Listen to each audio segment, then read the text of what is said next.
Muy buenas tardes, bienvenidos a una nueva edición de este podcast, la tercera ya vamos por la tercera edición del podcast Cómo llega a tu mesa, y hoy tenemos un invitado especial, el responsable de Horta da Lousa, una empresa que ayuda a poner comida en nuestros platos. Él nos va a contar muchas cosas de cómo llega parte de esa comida a nuestros platos, porque tocan muchísimos palos, lo veréis. Y sobre todo también, que es muy interesante, nos va a dar consejos, que ahora llamamos tips para el cuidado de nuestros huertos, nuestros pequeños huertos urbanos, que nos van a ayudar mucho a sacar una buena producción. Muy buenas tardes, Néstor. Buenas tardes, Manuel. Muchas gracias por invitarme. Gracias a ti por estar aquí con nosotros. Bueno, pues eso, la primera pregunta. Dinos, ¿qué hacéis? ¿Quién sois Horta da Lousa y qué hacéis? ¿A qué os dedicáis? Pues Horta da Lousa es una empresa familiar. Producimos hortalizas en ecológico para consumo y también para plantas tanto medicinales, ornamentales como de huerta. También tenemos una ganadería de ternera gallega y también plantaciones de castaños para fruta. O sea que casi nos podéis traer cualquier cosa al plato, vamos. Sí, bueno, somos como una casa gallega de mediados del siglo pasado, donde tenía muchas actividades, solo que un poco más actualizada a los tiempos. Esa multitud de cosas que hacéis, supongo que será un poco también porque se complementan unas a las otras, ¿no? Claro, exacto. El estiércol que hacen nuestras vacas, después hacemos compost y lo introducimos en los invernaderos, y con ello es la clave del sabor de nuestros tomates. De hecho, acabáis de recibir algún reconocimiento ahí por parte de las instituciones, sí, ¿no? Sí, acabamos de sacar el certificado Responsabilízate que emite la Xunta para adaptar a las empresas al programa de responsabilidad social corporativa. En nuestro caso, al tener placas solares y producir más energía de la que consumimos, hicimos un cálculo de la huella de carbono que de cara a nuevos clientes puede ser una opción interesante. Cuando exigimos, por ejemplo, ahora que nos hablabas de esos nuevos clientes, cuando exigimos calidad en los productos, yo considero, un poco como técnico, que no valoramos lo que hay detrás. Me gustaría que le contarais a los clientes lo que estábamos hablando antes, de lo complicado, lo difícil que es hacer un producto de tan altísima calidad como el vuestro, de un producto ecológico, porque a veces la gente piensa que son tornillos, que una fábrica que produce tal. Sí. Me gustaría que recalcáramos esa parte de los productores españoles y europeos de ecológico, que tienen una serie de hándicaps muy grandes para que la gente sepa apreciarlo. Ya, a ver, hacer agricultura y sobre todo en ecológico es como si un cocinero tuviese que hacer siempre la tortilla perfecta, pero con una sartén y con un fuego distinto. Somos productores y dependemos del clima, y sacar productos de calidad a veces es complicado, pero si hay una buena formación, un buen manejo, una buena observación, se pueden sacar productos de calidad. Yo creo que lo más complicado quizás es encontrar la variedad adecuada, que se adapte bien a tu microclima, que se adapte bien a tu suelo, y después encontrar el manejo adecuado para sacarle el máximo potencial a esa variedad y poder sacar un producto de calidad. De hecho, una de las cosas que hace Horta da Lousa en Plantón es devolvernos a las tiendas pues plantas que hace mucho tiempo que no había o que no hubo nunca. Pues Aboado Sedo, un tomate muy sabroso y que los clientes demandan ya mucho, los que los conocen, que son variedades autóctonas, variedades de aquí. Sí. De hecho, colaboramos con el CIAM de Madegondo, Alfredo, que es el encargado de la custodia de las variedades locales en el banco de germoplasma del CIAM. Pues colaboramos con él y ayudamos a reproducir algunas semillas. También colaboramos con productores locales también de semillas que seleccionan estas variedades y las cultivamos en nuestro vivero. Así podemos ofrecer variedades de aquí de Galicia, criadas en Galicia, y así el trasplante siempre suele ser más exitoso al ser una planta que ha tenido el clima, la radiación, el frío de Galicia, y normalmente pues da mejores resultados a la gente, sobre todo por el sabor. Que es precisamente uno de los éxitos vuestros, el hacer producto de Galicia con semilla de Galicia de una forma diferente, como es la forma ecológica. Hablábamos antes, y es una cosa que la gente tiene que entender, que la producción en ecológico para los productores es muchísimo más complicado, por así decirlo, que un invernadero, por ejemplo, en convencional, en el cual tiene muchas más herramientas. Sí, exacto. Sí, eso, mis padres empezaron en el año 89 y han empezado con agricultura convencional, después cambiamos a integrada, ahora ya con ecológica certificada y ahora estamos con regenerativa, integrada, sobre estas nuevas corrientes que hay de agricultura ecológica. Y sí, la forma de trabajar cambia por completo. Antes, si tenías algún problema, pues ibas a la tienda, comprabas un bote, pues tenías una plaga de cualquier tipo, comprabas el insecticida para esa plaga y ya está, solucionado. Cualquier enfermedad fúngica de hoja, también comprabas el bote y ya estaba. Ahora en agricultura ecológica lo que tienes es que anticiparte los problemas y tienes que tener la planta con todas las labores culturales, todos los cuidados, antes de que aparezca una plaga o antes de que aparezca una enfermedad. Y claro, es como una cuestión de fe. Estás a lo mejor aplicando un producto, un bioestimulante, que no sabes si va a funcionar, pero si crees que las condiciones del clima van a ser favorables para la aplicación de un hongo, tienes que echarlo sí o sí para tener la planta lo más protegida posible, para que tenga las defensas adecuadas, para que cuando se den las condiciones de esa enfermedad, la planta esté protegida y ya no sufre esa enfermedad. Esa forma de trabajar pues es el principal cambio. Nosotros antes en el vivero, para evitar las enfermedades de raíz, lo que hacíamos era desinfectar por completo el vivero, teníamos aquello como un quirófano y aún así a veces salían enfermedades de raíz. Ahora lo que hicimos fue cambiar el chip y saturar el sustrato de organismos beneficiosos que ayudan a la planta a tener más resistencias, a absorber más nutrientes, a estar más protegida frente a los estreses. Y bueno, la verdad es que aunque al principio nos parecía muy difícil, hemos ganado con el cambio. Al final hacen cosas tan maravillosas, a mí nunca dejará de sorprenderme, como el tema de la suelta de insectos beneficiosos. Sí. Crean, digámoslo así, microbiotopos o microbioecosistemas dentro de un ecosistema tan artificial como un invernadero. Sí. El eliminar una plaga soltando otro bicho, aunque parezca de alguna serie de dibujos animados, funciona. Sí, la verdad es que sí. Ahora los agricultores tenemos que tener un punto de entomólogos. Tenemos que saber identificar todos los insectos que hay en nuestro invernadero.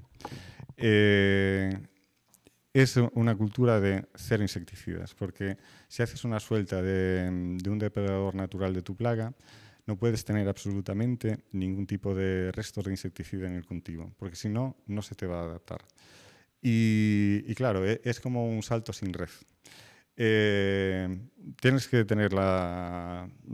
ser muy fuerte de mente para poder dormir por las noches y creer que tu cultivo está protegido solo con estos insectos beneficiosos.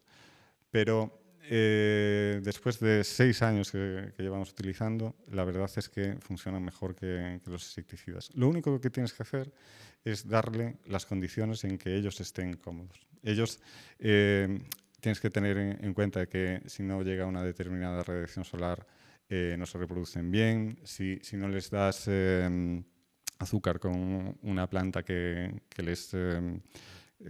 tenga néctar y polen para cuando no tengan que comer su plaga, pues que puedan seguir funcionando, que puedan seguir moviéndose. Si les das las condiciones y haces la suelta, sobre todo antes de que salga la plaga, porque si no la plaga a tiempo.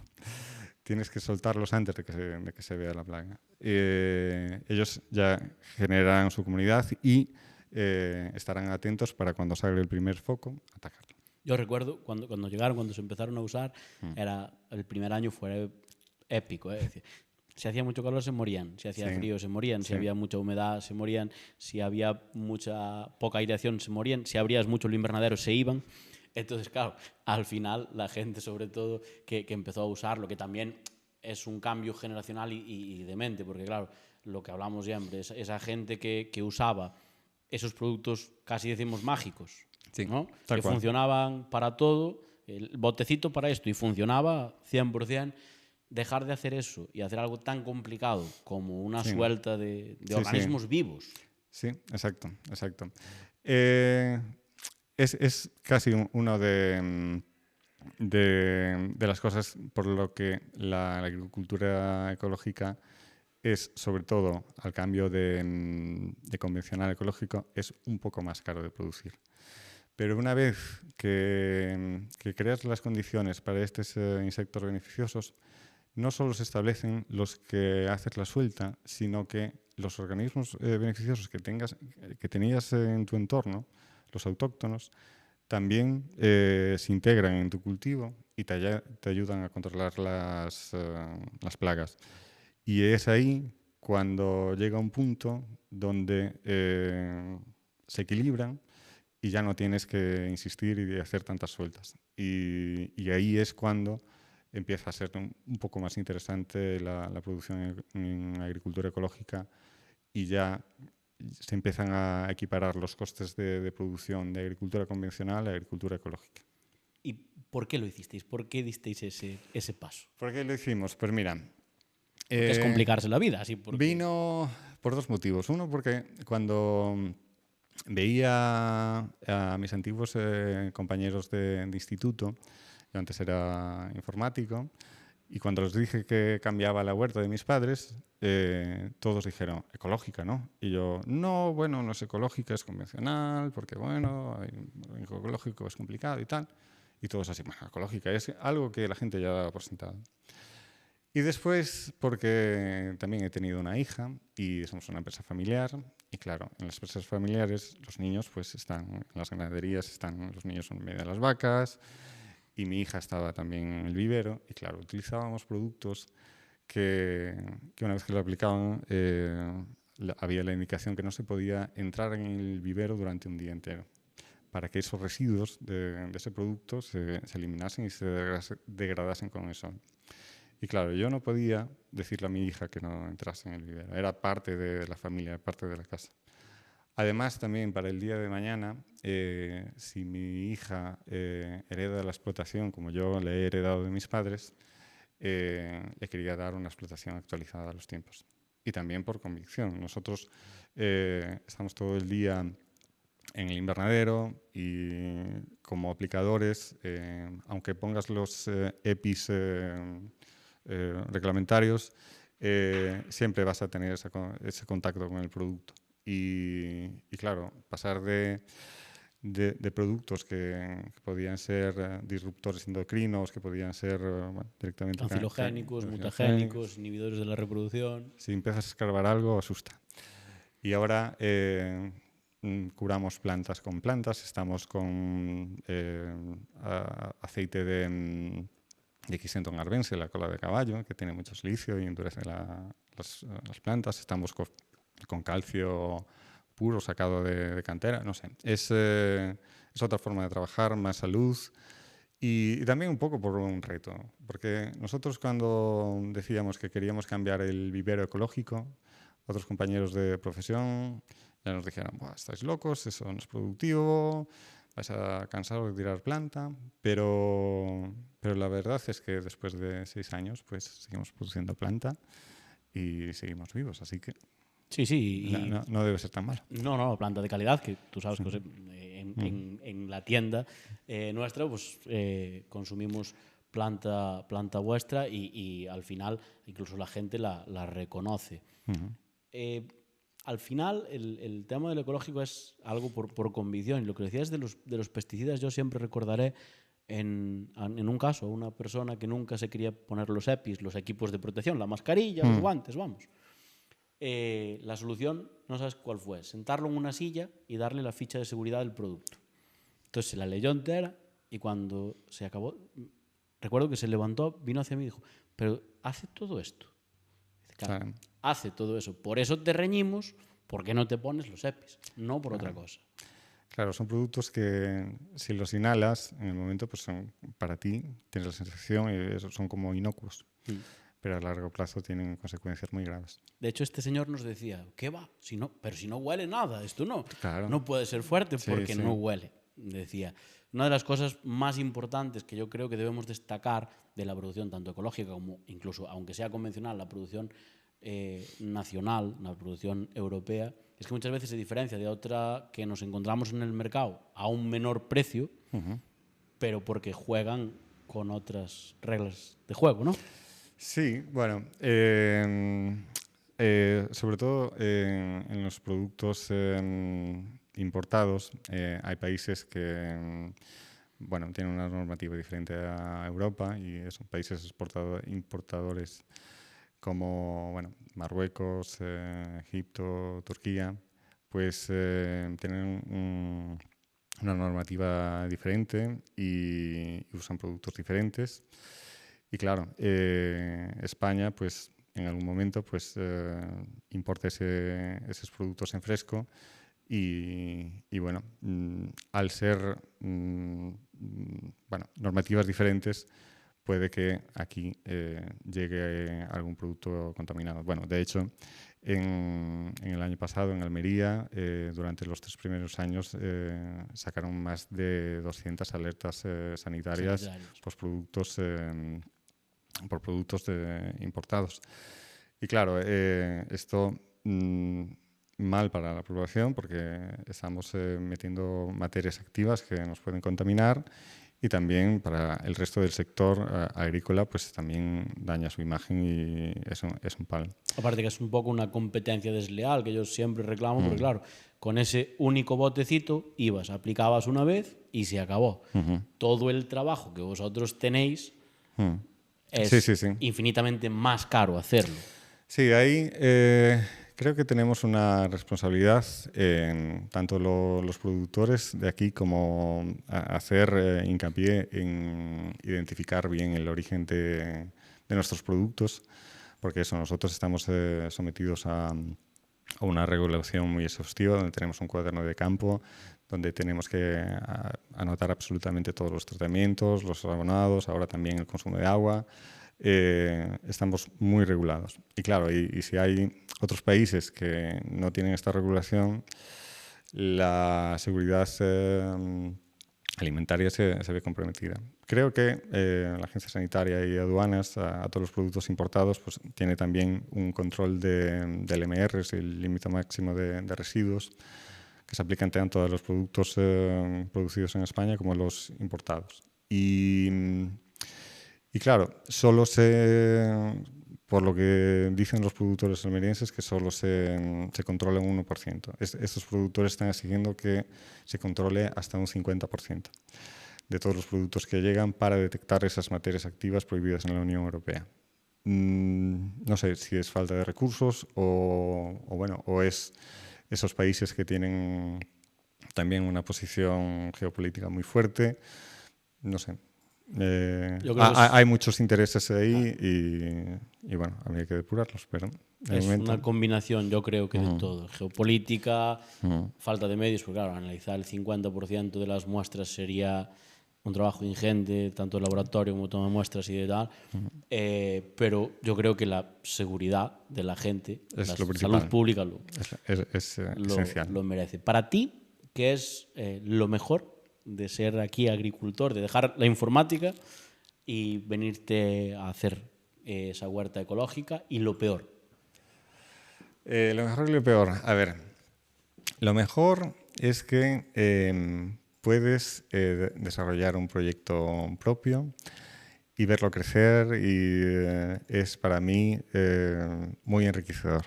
Es algo que te permite tener tiempo libre, puedes disponer de tu libertad. Por supuesto, hay días que tienes que trabajar de lunes a domingo, 12 horas diarias, es muy intenso, pero después también te deja pues, a lo mejor 6 meses que puedes vivir más relajado. Y esa libertad es, yo creo que lo mejor. Después, lo peor, yo creo que es la falta de personal para el equipo, porque a mí me gustaría crecer porque hay clientes que me demandan más producto y me cuesta encontrar personas, es bueno, lo que demandan muchos sectores, el problema personal. La sobreregulación, porque estamos también sometidos a muchos controles, que por un lado garantiza la calidad de los alimentos, pero por otro lado, sobre todo a las pymes como nosotros, nos carga de trabajo, aparte de la producción, de muchas horas de oficina. Y después, bueno, así cosas malas, pues no sé. Si haces algo con pasión, si es algo que te gusta, pues cualquier adversidad pues la solucionas y ya está. Tres invitados, los tres coinciden en lo de la burocracia. Todo. Por algo será. Los tres. Igual había que mirarlo. Si tuvieras que escoger un producto o decir cuál es el producto estrella de Horta da Lousa o el que más te gusta producir o el que más te demandan, lo que tú quieras. Sí. Bueno, quitando las variedades de planta, de huerta, de variedades autóctonas de Galicia, como la cebolla, el repollo de Betanzos, los pimientos, los tomates, yo creo que nuestro producto estrella es el tomate, porque para la producción de huerta en fresco nos centramos principalmente en tomate. Mis padres ya lo hacían desde el 89 y ya tenemos como el ojo entrenado a la producción de esta variedad de tomate y yo creo que la gente lo reconoce. De hecho, cuando voy al mercado en invierno, siempre me preguntan, ¿y los tomates qué? ¿Cuándo vienen? Es un producto muy demandado. De hecho, tienen mogollón de mérito, por así decirlo, porque para los que nos escuchen fuera de Galicia, cultivar tomate en Galicia no es lo más fácil. No, porque... Y en tu zona, digamos que es de lo más difícil, porque, claro, siendo de Cerceda, una zona del norte de Galicia, con mucha humedad, y aún por encima en ecológico. Sí, con frío, tal. Sí, eso. Estamos en Cerceda, somos la comarca de Ordes. Ordes en producción vegetal es famosa por los grelos. Los grelos son de frío. Y sí, bueno, estamos en una zona que, bueno, son suelos pobres, hay poca radiación solar, la radiación acumulada del año es muy baja, por lo tanto para producir tomates es complicado. Pero producirlos en ecológico, la ventaja que tenemos es que mis padres ese suelo ya lo llevan alimentando con el estiércol de las vacas durante mucho tiempo. Es un suelo que ya tiene un pH de 7, está reguladísimo. Ahora estamos introduciendo tricodermas, micorrizas, bacterias, Bacillus subtilis, bueno, sobre todo para mejorar la vida del suelo y hacer más disponibles los nutrientes a la planta. Y eso combinado con un suelo regulado, con una planta sin estreses y después un control de clima de los invernaderos totalmente automatizado, donde intentamos evitar esos picos de calor o ese frío intenso, pues nos ayuda a darle las mejores condiciones a la planta y que produzca naturalmente en ecológico, claro. Además, ahora estamos introduciendo más sensórica, estamos con unas ondas de suelo, unos tensiómetros electrónicos que hay. Bueno, hay uno en la parte alta y otro en la baja. Y eso, mediante inteligencia artificial, con los riegos que le llegan de la humedad por arriba y por abajo, calcula lo que tarda en deshidratarse y es capaz de conectarse al controlador de riego para que te dé siempre tenga el suelo siempre en capacidad de campo y tenga el bulbo radicular de la planta en las condiciones óptimas para que la planta ni sufra de sequía ni se asfixie de agua. Y yo creo que controlando eso ya tienes el 90% de los problemas solucionados en el invernadero. Y bueno, además aplica funciones con inteligencia artificial que te controla los invernaderos, te determina si tu suelo es franco, limoso o arenoso y te hace o riegos más largos para que inunde y después descienda poco a poco, o intermitentes más cortos por si es arenoso. Es un sistema completamente desatendido. Yo creo que esa combinación de labores culturales, de agricultura ecológica y regenerativa, combinado con la sensórica, yo creo que es la clave para sacar hoy en día un cultivo adelante.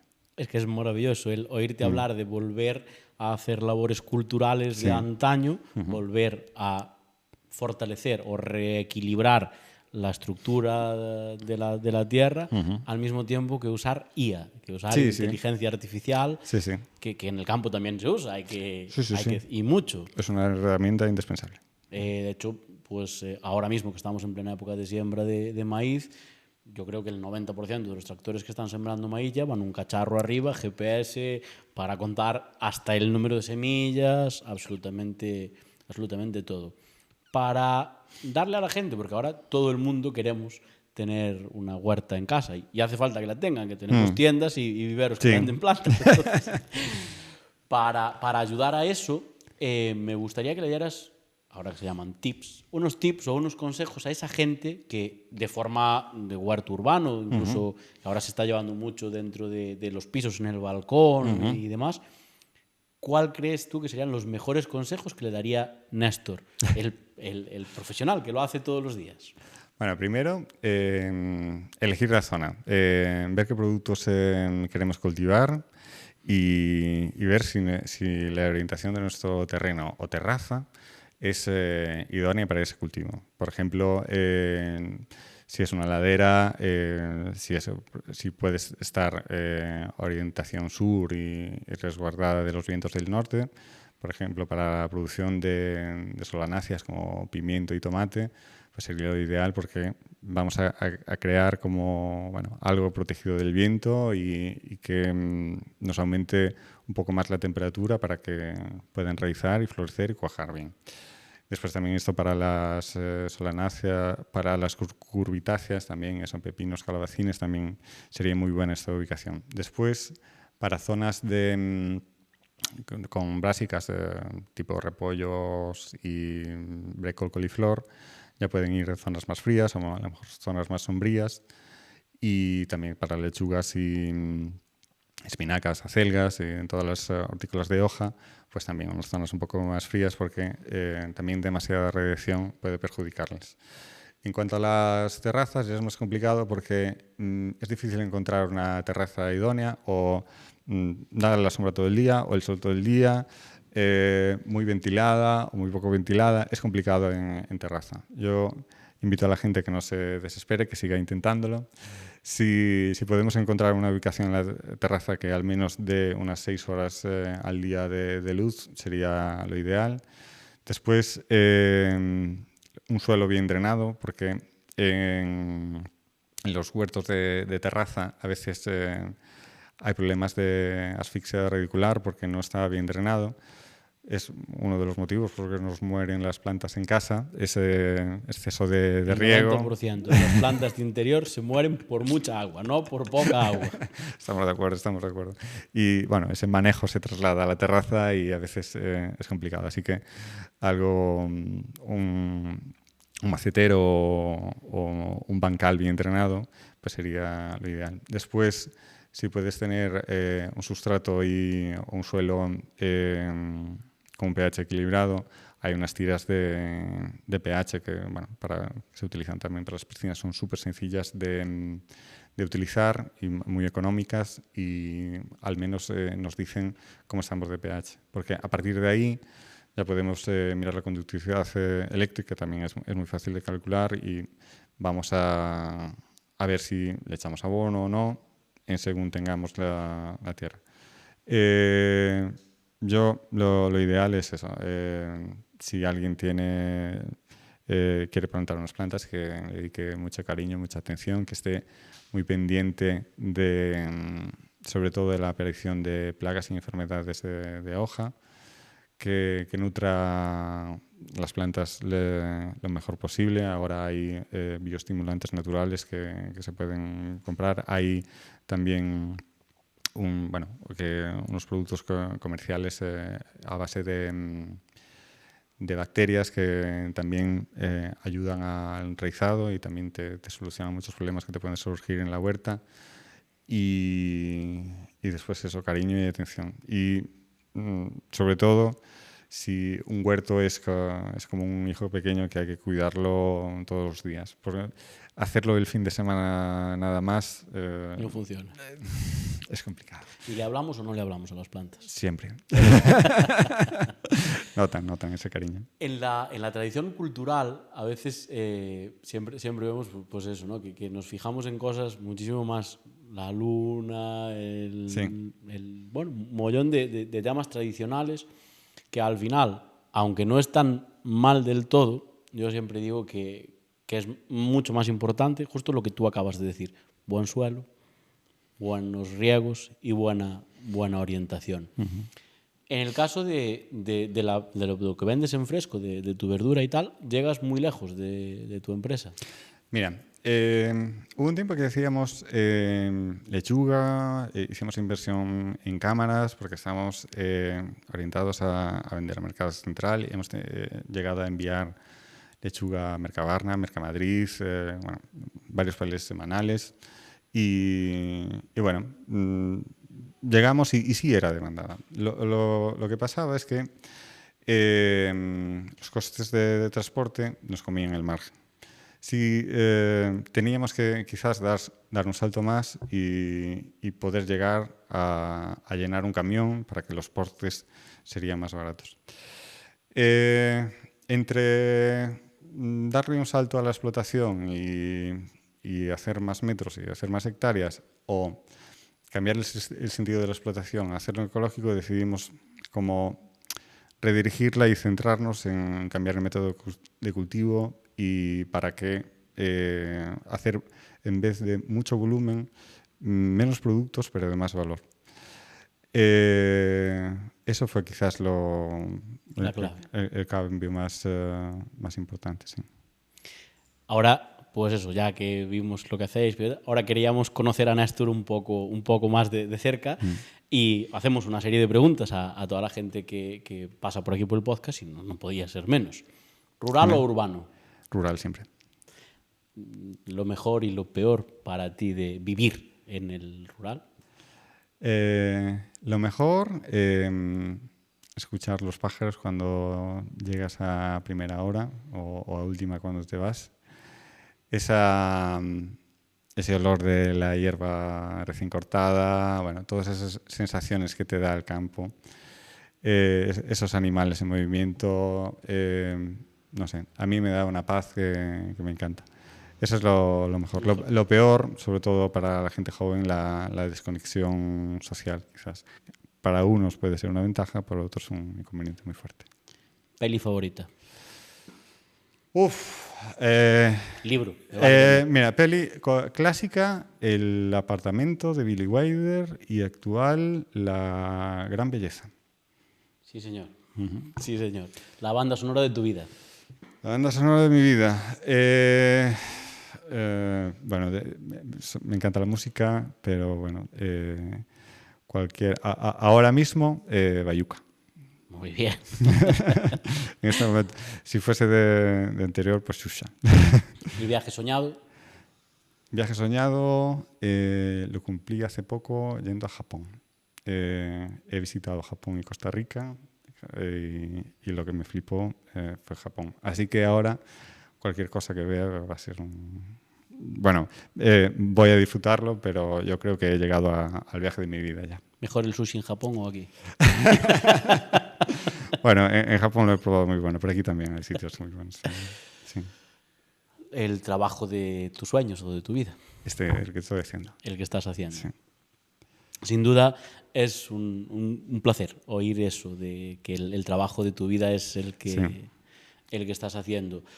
La verdad que ha sido un placer el tenerte aquí, esta charla, conocer a alguien tan cercano, pero a la vez tan lejano. Y me gustaría, pues, como ya la parte final, hablar un poco de un mensaje digamos que inspirador, ¿qué le dirías a esa gente que ahora mismo está pensando, porque todos sabemos que hay un problema serio de despoblación, lo decían los otros personas que vinieron por aquí?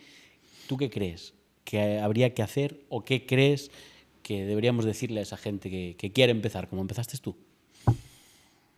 Yo lo que le diría es que hay demanda. Hay mucha demanda en el mercado de productos gallegos. Cuando hubo la crisis de los transportes, el mercado central de frutas de Coruña prácticamente cerró porque quedó desabastecido. Y todos esos productos que hay en los mercados centrales se pueden producir aquí en Galicia. El producto gallego tiene demanda. Así que si el mercado demanda producto gallego, sí es rentable producir. Yo lo que le diría a la gente es que si tiene ganas, porque tienes que poner cabeza, alma y manos en este trabajo, tienes que poner las tres. Si realmente tiene ganas, sí hay salida. Que se asesore bien, que haga un programa de empresa. Está Juana de Vega con el programa de emprendimiento, está los pueblos de emprendimiento de la Xunta, están los centros EFA Fonteboa, los cursos FP, la USC. Todo el mundo te abre la puerta para ayudarte. Están las asociaciones, incluso los mismos productores te van a ayudar a producir.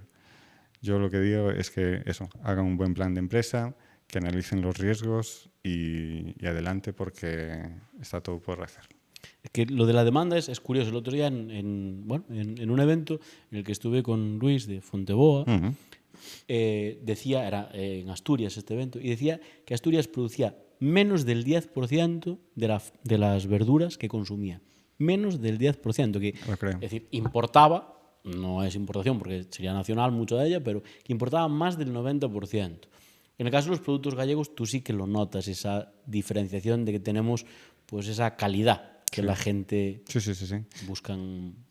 Cuando entra la cebolla do país, como se dice aquí en Galicia, en el mercado ya no quieren otra. Cuando llega el tomate de Galicia ya no quieren otra. Si es algo que tiene esa denominación do país como producto gallego, siempre tiene preferencia en el mercado. Y solo que ahora hay ese problema de relevo generacional, hay esa sangría de la España vaciada que nos afecta obviamente, pero ese hueco en el mercado está sin cubrir y yo creo que es el momento para cogerlo. Es que al final, sobre todo de huerta, yo lo hablaba en ese evento, que de huerta los últimos años en Galicia han sido una sangría enorme. Total. Es decir, la cantidad de productores que yo conocí no hace tanto, hablamos de hace 15 años, de ahora mismo no queda ni el 50% porque se está yendo todo y es una auténtica pena porque al final es un producto que se aprecia. En Madrid, en nuestra casa cultivábamos judías desde tal y toda la judía de Galicia se iba en un camión por la noche para Madrid. Yo creo que también la clave está un poco en que la gente, lo hablábamos antes, aprenda a diferenciar y a consumir nuestro producto. A mí me llamó la atención en un país europeo que tenían las banderitas puestas, las banderitas del país al que procedía, en tal. Entonces me quedé en una parte que era en ese caso leche, y me quedé y la gente venía y compraba, estando la otra más barata. Pues no iban a esa. Esa parte yo creo que debíamos... ¿Tú cómo crees que se debería de fomentar esa parte del consumo? Conociendo más agricultores, dando más visibilidad, yo creo, incluso. Pues no sé, a ver, el buen agricultor, tenemos el problema de centrarnos en hacer un producto de máxima calidad, pero normalmente lo vendemos fatal. Somos muy buenos produciendo, pero muy malos vendiendo. Y yo creo que esa parte de marketing hay que hacer esfuerzo también, aparte de cultivar, de comunicar. Y eso tiene que venir tanto del productor como individual, tiene que dar a conocer sus productos a través de las asociaciones, a través de las administraciones, ¿por qué no? Y sobre todo eso, los productores asociarse y todos los productores prestar un poco de atención a el embalaje, la presentación de su producto. porque a todos las cosas bonitas nos entran por los ojos. Sí. Y si creemos en nuestro producto y le damos el valor que se merece, y también le damos el storytelling que se le dice ahora a los productos, esos argumentos de venta, yo creo que ahí puede ser la diferencia para que la gente acceda más a los productos producidos aquí. A mí me llama muchísimo la atención, estando fuera en Europa, que el aceite que la gente conocía no era el español. Yo me llevé un italiano. El aceite italiano como el aceite de la... ¿tal? Sí. Y en ese momento me di cuenta, eso, que tanto el aceite italiano, los vinos franceses, precisamente hay algo en nosotros que hace que no sabemos vender bien nuestros productos cuando tenemos productos de una excelentísima calidad, no vamos a decir mejores que los italianos, que al final... Hay que respetarse mutuamente. Nos capan el podcast seguro, pero sí que tenemos productos de tan alta calidad, si no mejor, tan alta calidad. Y muchísimas veces los productos españoles, cuando ibas a Europa, la mayoría de los vinos que se conocían o que eran vino de mesa. Sí, el más bajo que había. El más bajo que había. Y creo que sí que es interesante ese hándicap de que nuestros productos y nuestra gente sepa apreciar realmente lo que hacemos. Estoy completamente de acuerdo. Pasé el primer día a Madrid y el adjetivo sinónimo de calidad es gallego. Todo lo que pone gallego es sinónimo de calidad. Hay que aprovecharse de eso y hay que ser muy serios y seguir produciendo con la máxima calidad para seguir manteniendo las expectativas altas. Pues con ese mensaje maravilloso de la calidad significa o es sinónimo de gallego, dejamos hoy pues esta entrevista. Te damos las gracias, damos gracias a toda la gente que nos escucha, que nos ve, y esperamos pues haber dejado un poco de luz para esa gente que nos sigue en esos huertos y demás. Y bueno, pues por hoy lo dejamos y te agradecemos muchísimo la presencia aquí. Muchas gracias a vosotros, Manuel. Un placer estar aquí.